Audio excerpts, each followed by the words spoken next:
Where are you sitting with your campaign finances with your September report? Well, we just, I think as I'm sitting here, they're filing the campaign finance reports, and we're going to file with a $3.6 million balance on hand.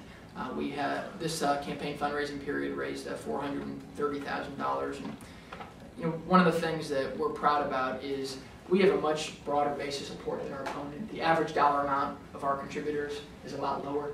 He's getting a lot of bigger contributions from financial institutions and financial services firms. People, ones that have the contract. Exactly. Yeah. Coincidentally, the ones that have the contract. So he's when you look at his finance report, a large part of his dollars either comes from the Ohio Democratic Party or comes from a lot of these folks who are doing business with the office.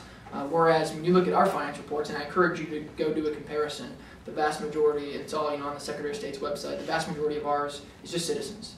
It's just people throughout the state. We spent a lot of time developing our joshmandel.com website. Did you do an average contribution calculation? What's your average versus his? I can do that for you. I was just curious. Yeah, I know it's a lot lower. Right now, my staff is preparing a press release with that information in it, with the new numbers. So I just don't know it, but if you want, when we're done here, 2% lower or no, 50% lower? It's significantly lower. It's significantly. It could even be less than more than that. If you want, like when we're finished here, we can call my office and I'll get you the number. I just figure if you're going to throw it around, I thought maybe you know it. On the past reports, it's been significantly lower, and it will definitely stay that way because we have a lot of people giving $5, $10, $25 on the internet, and also we have a lot of folks writing in checks of that amount, and it's one of the things that I think is going to translate into votes this November is just having a much broader base of support.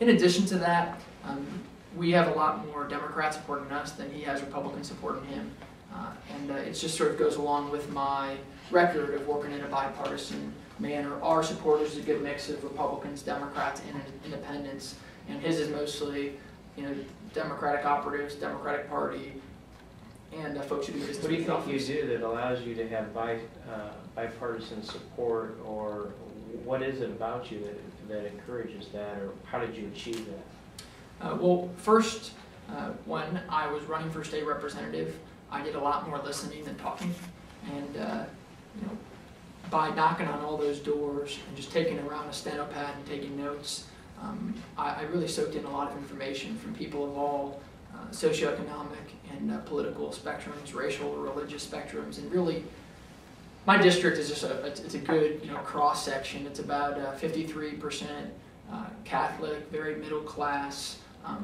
mostly Democratic, but middle of the road Democratic. A lot of Reagan Democrats, and it's a district where there's a lot of folks who work in factories and are laborers. And I just connected with them. I think part of it also is when I was in the Marine Corps, I was an enlisted Marine, and being an enlisted Marine, having gone through Parris Island, I interacted with a lot of Marines of all different backgrounds and faiths and races and geographic, coming from all over the country and all over the world, frankly. And so I think my experience, 8 years in the Marine Corps Reserve and doing a couple tours in Iraq, by no means does it uniquely qualify me to be state treasurer, but it's allowed me, I think, to be a lot more open-minded, the way I see the world, the way I see people, and also just the way I was raised in my family. My family, not really a partisan household. They'll vote for Democrats and Republicans, and I just sort of watched that growing up, and They're going to vote for you? They are. They are. They're all going to vote for me, and proud of that. And I should mention also, there's been certain issues where I've been willing to, stand up to some powerful political forces, and I think. Which forces? For instance, when I was in my first term in the General Assembly, I led the charge on a bipartisan piece of legislation. We had over 40 co-sponsors, and together we identified what we thought was a problem in our state pension funds, where we saw that while a lot of teachers and policemen and firefighters in the state of Ohio who might have been in the Marine Reserves or Army Reserves or Navy Reserves, a lot of them were getting activated and going to Iraq. While they were getting activated and going to Iraq and Afghanistan, the pension funds, their own retirement dollars, were being invested in French and Chinese oil companies that were drilling oil in Iran, the same time that Iran was funding roadside bombs against these troops in Iraq. We thought it was pretty twisted, and we identified it as a problem. We put together this coalition of Democrats and Republicans, and one of the folks who was actually very involved with it was a gentleman who's a Speaker of the House now, the Democratic Speaker of the House. And we all worked together and took on some very powerful political forces, as you might imagine, with these pension funds having assets under management over $100 billion and a lot of discretionary money to send out communications to their members. But we just went directly to the policemen and the firefighters and the teachers and the turnpike workers. And when we went directly to them and communicated, they said to us, we don't want our retirement dollars invested in these countries as well.